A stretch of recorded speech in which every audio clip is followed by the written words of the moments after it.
परमेश्वर का धन्यवाद करते हैं आज के इस अच्छे दिन के लिए कि परमेश्वर ने हम सबको फिर से यहाँ पर एक मन आकर यहाँ पर परमेश्वर की महिमा स्तुति आराधना करने का मौका दिया।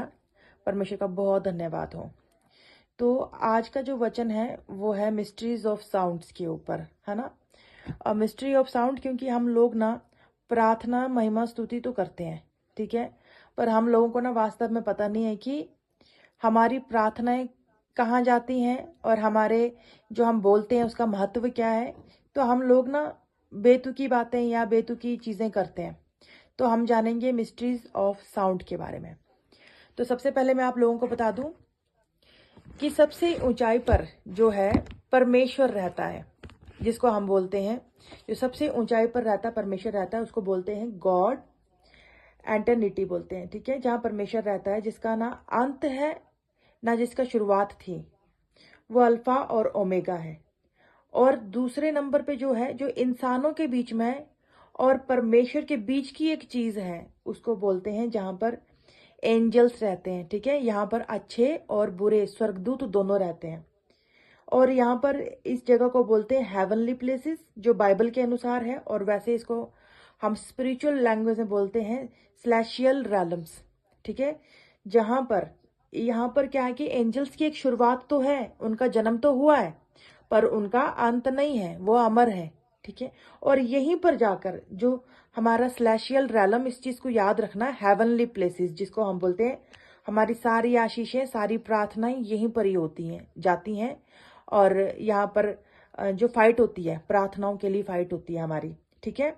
तो इनको बोलते हैं हम एवर लास्टिंग एरिया, ठीक है। तो इन चीज को याद रखना। इसके आगे मैं आपको बताती जाऊंगी कि कहाँ पर जाकर कौन सी चीजें स्टक होती हैं, कहाँ पर प्रार्थना के उत्तर आएंगे, और साउंड की वाइब्रेशन का क्या असर है हमारे आध्यात्मिक जीवन में। सबसे पहले योएल नबी 2 उसका 1 कहता है कि सभी सच्चे उपासकों को एक साथ स्तुति करनी होगी। क्यों स्तुति करनी होगी? क्योंकि जो हम जब गाना गाते हैं, हम जब स्तुति करते हैं सच्चे मन से, तो वो सारी स्वर्ग की पुकार और उसकी मांग है। जब हम स्वर्ग में पुकारते हैं और मांग करते हैं, तो वो सारी प्रार्थनाएं एक साथ मिलकर वो जाती हैं। क्योंकि बहुत सारी प्रार्थनाएं कमजोर होती हैं।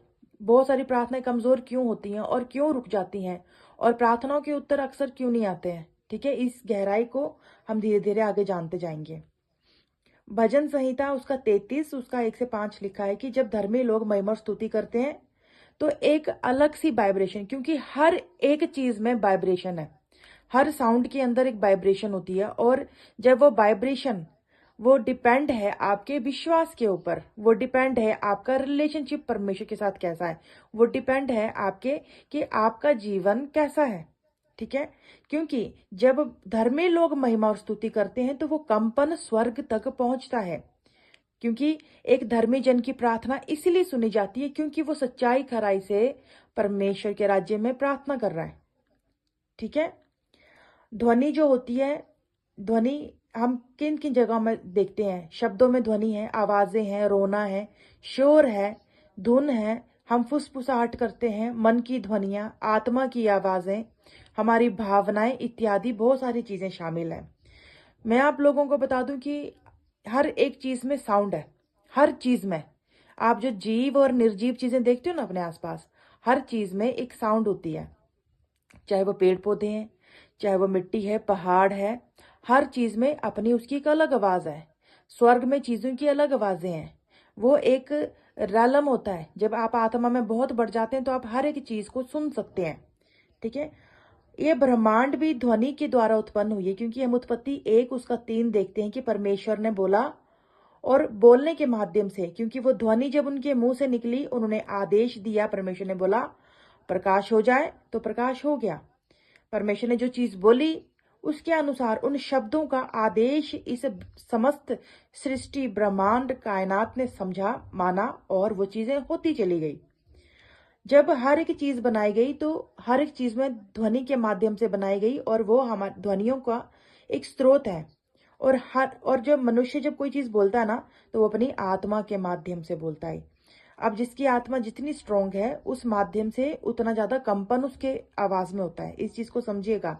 जो आत्मा में रहता ना इंसान, जो भी व्यक्ति आत्मा में रहता, परमेश्वर के साथ संगति में रहता, बहुत ज्यादा पवित्रता, खराई में वचनों का मनन करता है, वचनों को बोलता रहता है, आशीषें देता रहता है, उसकी आवाज का कंपन अलग होता है, वाइब्रेशन अलग होता है हर एक व्यक्ति की आवाज का। ठीक है, यीशु मसीह जानते थे इस महत्व को, यीशु मसीह जानते थे, तो उनको पता था कि साउंड के द्वारा इसका कंपन जब होती है तो उसे कमांड दिया जाता है। ठीक है, मत्ती उसका 17, उसका 20, मरकुस 11, उसका 22 से लेकर 24 तक यीशु मसीह को इस साउंड्स के बारे में पता था। हर एक व्यक्ति जो परमेश्वर के साथ रहता है उन्हें पता है, वो सब जानते हैं कि हमारे बोलने के द्वारा बहुत सारे काम होंगे। इसलिए यीशु मसीह इस महत्व को जानते हुए ना विश्वास के साथ वो विश्वास मांगते थे। हर एक व्यक्ति से पहले विश्वास मांगते, तो तुझे विश्वास है कि मैं कर पाऊंगा? अगले व्यक्ति से इजाजत लेते थे वो, ठीक है, उस काम को करने के लिए। जब वो बोलता था हाँ मुझे विश्वास है, उस विश्वास के द्वारा वो जब वो बोलते थे, कमांड करते थे ना किसी भी चीज को, तो वो विश्वास की जो कंपन थी ना, वो वाइब्रेशन थी, वो उसे पहाड़ हिल जाते थे, उसे बीमारियां ठीक हो जाती थी, उसे अंधे देखते थे और कोढ़ी चंगे हो जाते थे। क्योंकि आपकी आवाज में वो कंपन चाहिए, आपकी आवाज में वो असर होना चाहिए। ठीक है, बहुत सारे लोग इस जगत में दुष्ट आत्माओं को निकालने के लिए या किसी अपनी प्रार्थनाओं को परमेश्वर तक पहुंचाने के लिए बहुत कोशिश करते हैं और बहुत समय बीत जाता है, उनकी प्रार्थनाओं के उत्तर नहीं आते, क्योंकि उनके विश्वास में कमी है। उनके कहीं ना कहीं कोई ना कोई कमी घटी रह जाती है, जिसके द्वारा बहुत सारी प्रार्थनाओं के उत्तर हमारे स्लेशियल रैलम में, हेवनली प्लेसेस में, जहां पर युद्ध होते हैं, जहां पर प्रार्थनाओं के उत्तरों को ले आने के लिए, इस धरती पर हमारे पास लाने के लिए युद्ध होते रहते हैं। हमारी प्रार्थनाओं के उत्तर, जिस दिन हम परमेश्वर से प्रार्थना करते हैं, परमेश्वर प्रार्थना सुनकर उनके उत्तर भेज देते हैं, पर वो कहीं ना कहीं हमारी प्रार्थनाओं के उत्तर ना इस धरती पर या फिर कहीं ना भटक जाते हैं। वो उत्तर हमारे होते ही हैं, वो उत्तर कभी भी खत्म नहीं होते। परमेश्वर ने भेज दी, जो चीज परमेश्वर दे देता है वो उस चीज को कभी वापस नहीं लेता। बस हम लोगों का मांगने का तरीका, हमारे आवाज में वो कंपन की कमी के कारण हम लोगों को वो प्रार्थनाओं के उत्तर, वो आशीषें जो हैं वो आधी अधूरी रह जाती हैं। तो इसलिए जब भी हम प्रार्थना उपवास करते हैं तो हमें उसमें विश्वास बहुत जरूरी है। भजन संहिता 8 उसका 2 कहता है कि हमारे मुख से शक्ति, हमारे मुख को शक्ति प्रदान की गई है। ठीक है, मरकुस उसका 4 और 11 कहता है कि यीशु मसीह बोलता है, कहते तुम लोगों को परमेश्वर के राज्य के जो रहस्य ना उसको जानने का अधिकार दिया गया है, पर जो लोग परमेश्वर के राज्य के नहीं है ना, उनको इन सब चीजों को जानने का अधिकार नहीं दिया है। इसलिए उनको दृष्टांतों में बात करता हूं मैं। तुम लोगों को तो अधिकार है क्योंकि तुम राज्य के वारिस हो, तुम जानते हो इन दृष्टांतों को, तुम्हें समझ आ जाएगी। पर जितने भी राज्य के बाहर के लोग हैं उनको इसका अधिकार नहीं दिए गए, इसलिए उनको समझ नहीं आती है। 1 कुरिन्थियों उसका 2 उसका 7 से 10 कहता है, परमेश्वर ने हम सब पर अपने आप को प्रकट किया है। ठीक है, और जो पीढ़ियों से, कुलसियों उसका 1:26 कहता है कि पीढ़ियों से छिपी बातें हम पर प्रकट की गई हैं, कि जो बातें पीढ़ियों पर छिपी हुई थी, ठीक है, हम लोगों पर प्रकट की गई। परमेश्वर ने अपनी आत्मा को भेजा, आज पवित्र आत्मा के द्वारा हम सब बातों को जान पाते हैं, उसकी आवाज को सुन पाते हैं। हम आज परमेश्वर की आवाज को सुन सकते हैं। क्यों? क्योंकि हमें अधिकार दिया गया है। हम देखते हैं जब बच्चा इस दुनिया में आता है, सबसे पहले क्या निकालता है? आवाज निकालता है, रोता है वो। जब बच्चा आएगा धरती पे जोर से रोता है, वो अपने आवाज को इस धरती पे जब आता ना, वो एक स्टैंप लगा देता है कि आई एम हियर। जब बच्चा आता है वो क्यों रोता है? सबसे पहले वो इसलिए रोता है क्योंकि वो आध्यात्मिक दुनिया में वो स्टैंप लगा देता है कि मैं इस दुनिया में प्रेजेंट हूँ, अपनी आवाज के माध्यम से, कि मैं जीवित हूँ, मैं प्रेजेंट हूँ। इसलिए सबसे पहले उसकी साउंड को देखते हैं और उसकी साउंड सुन के उसकी माता का दर्द भी चला जाता है ना। दाऊद इस ध्वनि को जानता था, इसके महत्व को जानता था ना, क्योंकि दाऊद जो था वो साउंड की वाइब्रेशंस के महत्व को जानता था, इसलिए रात दिन ना अभ्यास करता रहता था। वो वाद्य यंत्र को बजाता था, धुन बनाता था, गीत लिखता था, प्रार्थना करता था, बड़ा मगन रहता था।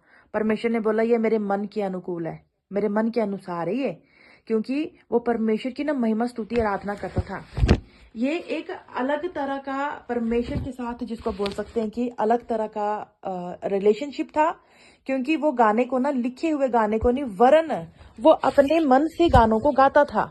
ये एक अलग रैलम और एक अलग परमेश्वर के साथ एक ऐसी जगह पहुंच जाते हैं जब आपको ना गाने गाने याद नहीं पड़ते, आप अपनी मर्जी से परमेश्वर के लिए धुन बनाते हो, आप अपनी मर्जी से परमेश्वर की जब आप आराधना में बैठते हो, आप उसकी महिमा स्तुति ऐसी करते हो जो उसने आपके लिए भलाई की है, आप अपने मन से बैठकर गाने गाने शुरू कर देते हो। और इन आवाजों में जो आपके मन से खुद के बनाए हुए गाने निकलते हैं, वो गाने की कंपन बहुत जल्दी स्वर्ग तक पहुंचती है और उन गाने के द्वारा आपके बहुत सारी हीलिंग्स होती हैं, साउंड के द्वारा हीलिंग होती हैं। हम देखते हैं बहुत सारे वैज्ञानिकों ने भी इस चीज़ पर शोध किया है, वो आज के टाइम पर ना गानों के द्वारा हीलिंग करते हैं। बहुत सारे जितने भी वैज्ञानिक हैं उन्होंने ये शोध किया कि हमारी जो बॉडी है ना, बॉडी का high blood pressure, low blood pressure, हमारा हार्ट बीट डाउन हो जाता है, या हमने किसी घटना को भुलाना है ना, कोई ना कोई ऐसे ट्रॉमा हो जाता है, किसी के साथ ऐसी कुछ प्रॉब्लम हो जाती है, तो आजकल हम देखते हैं क्योंकि जो शैतान है उसने भी इस चीज़ को इस दुनिया में लेकर आया है, वो भी साउंड के माध्यम से लोगों को हील करने की कोशिश मतलब बता रहा है, ठीक है, क्योंकि परमेश्वर की हर चीज़ की कॉपी कर लेता है वो। हम देखते हैं दाऊद, जब शाऊल के ऊपर वो प्रेत आत्मा आती थी, तो वो एक दुष्ट आत्मा आती थी, तो वहां पर जब दाऊद गाना गाता था तो दाऊद के वाद्य यंत्र बजाने से, उसके गाने गाने से वो उस चीज से मुक्त हो जाता था। और उसी चीज को आज इस दुनिया में किया जा रहा है। आप देखेंगे बहुत सारी जगहों पे साउंड के माध्यम से लोगों को एक रिलैक्स मोड पे लेके जाते हैं, उनको साउंड सुनाते हैं, सिर्फ उनकी हीलिंग करते हैं, कुछ एक साउंड के द्वारा हीलिंग करते हैं उन लोगों को ना, मेडिटेशन करवाएंगे, साउंड सुनाते हैं, सिर्फ मेडिटेशन में साउंड सुनाएंगे, चिड़ियों की, झरने की आवाज़ सुनाएंगे, और उनको ना उनको हीलिंग करते हैं, अंदर से उनकी इनर हीलिंग करने की कोशिश की जाती है, ठीक है। इसी चीज़ को हम देखते हैं एलिशा को, ठीक है, हम देखते हैं कि किस प्रकार से वो परमेश्वर का आत्मा उससे बात करता था, ठीक है, क्योंकि जब एलिया था, हम उसको देखते हैं एक राजा उसका 18 उसका 41 से लेके 44 तक, कि एलिया ने कहा कि बारिश की मुझे आहट सुनाई दे रही है, और किसी को तो नहीं सुनाई दे रही थी, उसको क्यों सुनाई दे रही थी जबकि बादल भी नहीं था, कुछ नहीं था, एलिया को क्यों सुनाई दी आहट? वो क्योंकि वो ध्वनि ध्वनि के इस रेंज को कवर कर सकता था, वो सुन सकता था, वो इनको सुन सकता था। उसने पृथ्वी पर होने वाली वर्षा जो थी, इतने सालों बाद जो बारिश होनी थी, उसने उस साउंड को पहले ही सुन लिया जबकि कोई भी बादल नहीं था। वो पहले ही उस चीज को सुनकर पहाड़ पे बैठ गया। जब अभी बादल आ ही रहे थे, जब छोटा सा बादल सुनाई दिया, उसको पहले पता लग गया, उसने अपने स्पिरिट में ट्रैवलिंग की, उसने एकदम उस साउंड को सुन लिया कि भैया, उसने तभी तो उसने बोला आपको कि तू जल्दी से भाग जा, ऐसा ना हो कि तू यहीं पर ही रह जाए इतनी भारी बारिश में। और उससे पहले पहले वो भाग गया। कैसे? इतना एज्ड आदमी वो पहले पहले कैसे भाग गया, है ना? वो जानता था ये होते हैं परमेश्वर के नबी जो आत्माओं में ट्रैवलिंग करते हैं, ये स्पिरिट में ट्रैवलिंग करते हैं, ये बहुत ज्यादा परमेश्वर के साथ साथ रहने वाले जो लोग होते हैं, वो इन देखी अनदेखी आध्यात्मिक दुनिया की स्पिरिचुअल वर्ल्ड और जो निर्जीव चीजें हैं उन सब की साउंड को जानते हैं। ये हेजकेल उसका 37 उसका 1 से लेकर 12 तक, जब हेजकेल को परमेश्वर का आत्मा उठाकर ना घाटी के बीच में लेकर गया और उसने बोला कि तुझे क्या दिखाई देता है? उसने बोला प्रभु मुझे तो सूखी हड्डियां दिखाई दे रही हैं। उसने बोला भविष्यवाणी कर। उसने बोला कि क्या भविष्यवाणी? उसने बोला कि तू बोल इन हड्डियों को कि जी उठे। और उसने भविष्यवाणी की। क्या आपने वहां पर कुछ नोटिस नहीं किया कि उसने सूखी हड्डियों को बोला? उसने एक कमांड की, जब उसने बोला उस कंपन के द्वारा वो सूखी हड्डियां जी उठी और उन हड्डियों में मांस आया, उन हड्डियों में जान आई, वो हड्डियां सब आपस में चिपकी और एक जीवित अच्छी तरह बन गई। क्यों? क्योंकि उसने जब वो कमांड किया, उसके कंपन से कुछ ऐसा वहां पर हुआ, उसकी उस भविष्यवाणी से, कि उन निर्जीव चीजों में जान आ गई। इट मीन्स कि उन हड्डियों में भी एक साउंड थी, कमांड सुनने की थी ना, तो उसने भी सुन ली आवाज, ठीक है। तो इसी प्रकार से यीशु मसीह ने भी हमसे कहा कि तुम पहाड़ से कहो कि टल जाएंगे तो वो हो जाएगा। तुम्हारे विश्वास की घटी नहीं होना चाहिए, तुम्हारा विश्वास राई के बराबर होना चाहिए, ठीक है। राई के दाने की जितना भी होगा तभी भी काम होंगे। तो आज कहीं ना कहीं विश्वास की घटी, आज भी वो बड़े बड़े काम होते हैं, आज भी वो सब चीजें होती हैं जब हम विश्वास के साथ, क्योंकि हमारे विश्वास नहीं होता, कंपन बहुत धीरे हो जाती है, हमारे कमांड देने में हमारी कमांड बहुत धीरे हो जाती है, जिसके अनुसार ना फिर हम जब वहां पे उसका कंपन बड़ा धीरे होगा तो वहां पे काम नहीं होते। प्रभु यीशु जब भी किसी को भी डांटते थे ना तो वहां पे किसी को बोलने नहीं देते थे। वो बोलते थे कि चल निकल, यीशु के नाम से निकल जा, है ना। तो वो दुष्ट आत्माएं उसी टाइम चीखती चिल्लाती अपने आप को पटकती हुई वो निकल जाती थी, कमांड। क्योंकि प्रभु यीशु जो कि प्रभु है ना, इस समस्त जगत को बनाने वाला, उसके कमांड के द्वारा ये सब चीजें हो रही थी। हम शमूएल नबी को देखते हैं, वो अपने समय में इकलौता ऐसा नबी था जो परमेश्वर की आवाज सुनने वाला नबी था, और वो इस साउंड के महत्व को जानता था। जब वो पर्वतीय क्षेत्रों में जाता था तो वहां पर ना आराधना करने के लिए ऑलरेडी नबियों को इकट्ठा करता था, और वहां पर जितने भी नबी होते थे ना उनके ऊपर परमेश्वर का आत्मा आ जाता था और वो सब भविष्यवाणियां करते थे।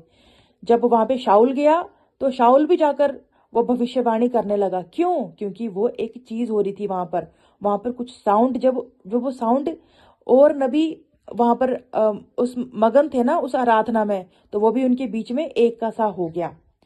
हम देखते हैं कि जितने भी पुराने समय के नबी थे ना वो ट्रैवलिंग इन स्पिरिट करते थे, अपने स्पिरिट में ट्रैवलिंग करते थे, और वो जान लेते थे, वो भविष्यवाणी को देखते थे, वो सब चीजें जानते थे। हम देखते हैं कि आकाश में भी बहुत सारी साउंड है ना। आकाश में बहुत सारी साउंड्स होती हैं।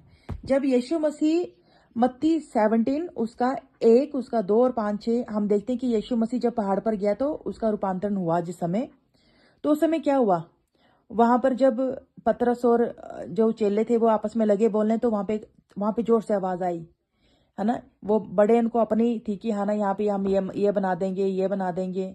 तो वहां पे परमेश्वर की आवाज आई, वहां पर भी साउंड सुनाई दी, साउंड सुनाई देती है। जब हम आज भी देखते हैं, हम बोलते हैं ना परमेश्वर की आत्मा ने बात की है, आत्मा से, आत्मा की आवाज को सुनती हूँ मैं, तो वो साउंड कहाँ से आ रही है? मैं आपको छोटा सा बितान सुनाती हूँ, है ना। जैसे मुझे विजन्स, परमेश्वर का दया से मुझे विजन्स बहुत ज्यादा आते हैं, मुझे ड्रीम्स और विजन्स में मैं बहुत सारी चीजों में ट्रैवलिंग करती हूँ। तो मैंने सो मैनी टाइम्स मैंने स्वर्ग में भी ट्रैवलिंग की जैसे, ठीक है। तो वहां पर मैंने एक चीज नोटिस की, जबकि तब तक मैंने कोई भी टेस्टमनीज किसी की नहीं देखी थी। जब मैंने ट्रैवलिंग की तो उस ट्रैवलिंग के अनुसार मैंने क्या देखा कि हम जब स्वर्ग में जाते हैं ना, स्वर्ग में जाकर वहां पे जो नदियां चलेंगी, नदी की अपनी आवाज होती है, उसकी ना अपना दिल है, इमोशंस है नदियों के भी। पानी पानी भी बात करता है आपसे। स्वर्ग में कोई किसी के साथ बड़बड़ करके बात नहीं करता, जैसे हम इंसान है ना, यहाँ पर हम जीभ से बोलते हैं और फिर कान सुनते हैं।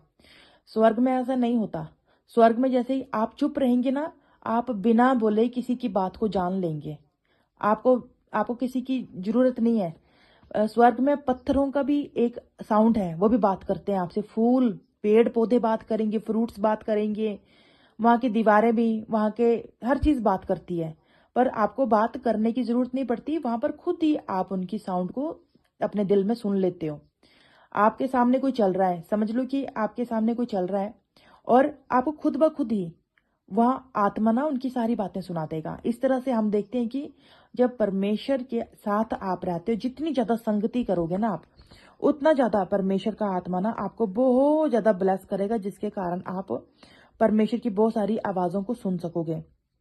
इसलिए बहुत जरूरी है कि हम परमेश्वर की इन आवाजों को सुने, और परमेश्वर की आवाजों के द्वारा हम बहुत सारी आशीषों को पाएं। जब आप परमेश्वर के साथ जितनी ज्यादा संगति करने लग पड़ते ना, उतना ज्यादा आप परमेश्वर के साथ एक मन होकर ना उसके साथ आप उनकी आवाजों को सुनना शुरू कर दोगे, ठीक है। आप जितनी ज्यादा संगति में रहोगे परमेश्वर की, उतनी ज्यादा डीप रेवलेशन सुनना शुरू कर दोगे, परमेश्वर के प्रकाशनों को ग्रहण करना शुरू कर दोगे। उसके लिए बहुत जरूरी है कि आप पवित्रताई में, खराई में अपने दिल को सीखने की योग्य बनाएं, कि आप बोलें कि परमेश्वर मुझे आपकी आवाज को सुनना, मैं जीरो होकर आपके पास आता हूँ। जब आपके अंदर सीखने की चाहत खत्म हो जाएगी, जब आपके अंदर मैं आ जाएगा, फिर नई आवाज सुनाई देती है। परमेश्वर टूटे हुए हृदय वालों के करीब रहता है। परमेश्वर उन्हीं बच्चों से प्यार करता है और मोहब्बत करता है, और उन्हीं को अपनी बातें बताना चाहता है जो खाली है अंदर से। क्योंकि अगर मटके भरे हैं तो तेल डालने की जगह नहीं है। से आवाज आई, है ना। वो बड़े उनको अपनी थी कि हाँ ना यहाँ पे हम ये बना देंगे, ये बना देंगे। तो वहां पे परमेश्वर की आवाज आई, वहां पर भी साउंड सुनाई दी, साउंड सुनाई देती है। जब हम आज भी देखते हैं, हम बोलते हैं ना परमेश्वर की आत्मा ने बात की है, आत्मा से, आत्मा की आवाज को सुनती हूं मैं, तो वो साउंड कहाँ से आ रही है? मैं आपको छोटा सा बितान सुनाती हूँ, है ना। जैसे मुझे विजन्स, परमेश्वर का दया से मुझे विजन्स बहुत ज्यादा आते हैं, मुझे ड्रीम्स और विजन्स में मैं बहुत सारी चीजों में ट्रैवलिंग करती हूँ। तो मैं ट्रैवलिंग, मैंने सो मैनी टाइम्स मैंने स्वर्ग में भी ट्रैवलिंग की जैसे, ठीक है। तो वहां पर मैंने एक चीज नोटिस की, जबकि तब तक मैंने कोई भी टेस्टमनीज किसी की नहीं देखी थी। जब मैंने ट्रैवलिंग की तो उस ट्रैवलिंग के अनुसार मैंने क्या देखा कि हम जब स्वर्ग में जाते हैं ना, स्वर्ग में जाकर वहां पे जो नदियां चलेंगी, नदी की अपनी आवाज होती है, उसकी ना अपना दिल है, इमोशंस है नदियों के भी। पानी पानी भी बात करता है आपसे। स्वर्ग में कोई किसी के साथ बड़बड़ करके बात नहीं करता, जैसे हम इंसान है ना, यहाँ पर हम जीभ से बोलते हैं और फिर कान सुनते हैं। स्वर्ग में ऐसा नहीं होता। स्वर्ग में जैसे ही आप चुप रहेंगे ना, आप बिना बोले किसी की बात को जान लेंगे। आपको आपको किसी की जरूरत नहीं है। स्वर्ग में पत्थरों का भी एक साउंड है, वो भी बात करते हैं आपसे। फूल, पेड़ पौधे बात करेंगे, फ्रूट्स बात करेंगे, वहां की दीवारें भी, वहां के हर चीज बात करती है। पर आपको बात करने की जरूरत नहीं पड़ती, वहां पर खुद ही आप उनकी साउंड को अपने दिल में सुन लेते हो। आपके सामने कोई चल रहा है, समझ लो कि आपके सामने कोई चल रहा है, और आपको खुद ब खुद ही वह आत्मा ना उनकी सारी बातें सुना देगा। इस तरह से हम देखते हैं कि जब परमेश्वर के साथ आप रहते हो, जितनी ज्यादा संगति करोगे ना आप, उतना ज्यादा परमेश्वर का आत्मा ना आपको बहुत ज्यादा ब्लेस करेगा, जिसके कारण आप परमेश्वर की बहुत सारी आवाजों को सुन सकोगे। इसलिए बहुत जरूरी है कि हम परमेश्वर की इन आवाजों को सुने, और परमेश्वर की आवाजों के द्वारा हम बहुत सारी आशीषों को पाएं। जब आप परमेश्वर के साथ जितनी ज्यादा संगति करने लग पड़ते ना, उतना ज्यादा आप परमेश्वर के साथ एक मन होकर ना, उसके साथ आप उनकी आवाजों को सुनना शुरू कर दोगे, ठीक है। आप जितनी ज्यादा संगति में रहोगे परमेश्वर की, उतनी ज्यादा डीप रेवलेशन सुनना शुरू कर दोगे, परमेश्वर के प्रकाशनों को ग्रहण करना शुरू कर दोगे। उसके लिए बहुत जरूरी है कि आप पवित्रताई में, खराई में अपने दिल को सीखने की योग्य बनाएं, कि आप बोलें कि परमेश्वर मुझे आपकी आवाज को सुनना, मैं जीरो होकर आपके पास आता हूँ। जब आपके अंदर सीखने की चाहत खत्म हो जाएगी, जब आपके अंदर मैं आ जाएगा, फिर नई आवाज सुनाई देती है। परमेश्वर टूटे हुए हृदय वालों के करीब रहता है। परमेश्वर उन्हीं बच्चों से प्यार करता है और मोहब्बत करता है, और उन्हीं को अपनी बातें बताना चाहता है जो खाली है अंदर से। क्योंकि अगर मटके भरे हैं तो तेल डालने की जगह नहीं है, पर यदि मटके खाली हैं तो परमेश्वर अपना उत्तम तेल उन मटकों में डाल देता है। तो हम लोगों को जब भी आप किसी को कुछ भी बोले, आप याद रखें कि आपके बोलने के द्वारा बहुत सारी चीजें होती हैं। आपका बोलने का जो कंपन है ना, वो किसी की जिंदगी बना भी सकता है और उजाड़ भी सकता है।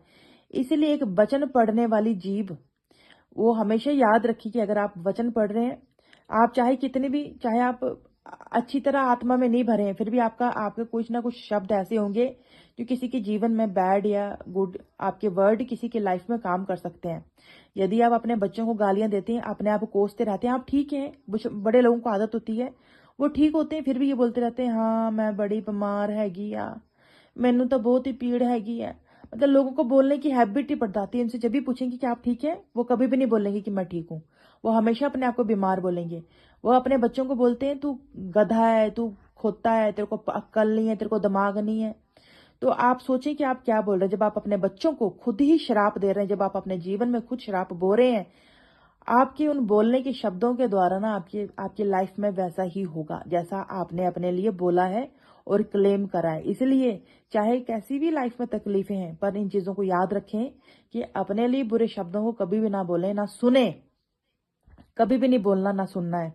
आपको उस जगह से, उस माहौल से दूर रहना है जो लोग सिर्फ आपका दिमाग खाते हैं, आपकी लाइफ को खराब कर रहे हैं और आपको बुरे शब्द सुनाते हैं। गलत शब्द बोलने से बचें और सुनने से भी बचें। जो लोग सिर्फ अपने घर की चिंता और परेशानियां सुनाते हैं, उसका कंपन आध्यात्मिक जीवन में आपके साथ भी वैसा ही करेगा। आपको भी उतनी ही प्रॉब्लम होंगी। यदि किसी का बोलने के द्वारा कोई आपको अपने घर की दिक्कत परेशानियां सुनाई जा रहा, रोज ही एक बार कोई बोले तो ठीक है, पर यदि कोई रोज वैसा सुनाता है तो आप उस चीज से बचें। कोई किसी की बदनामी करता है, चुगलियां कर रहा है, तो उस चीज से बचें, क्योंकि वो आपकी आध्यात्मिक जीवन पर काला धब्बा लगा देगी। इसलिए ऐसी जगहों से दूर रहें और परमेश्वर के पास खुद को दे दें और ऐसे लोगों से बचें जो सबकी लाइफ खराब करने के लिए ही बने हुए हैं। वो आपकी अभिषेक को खा जाएंगे।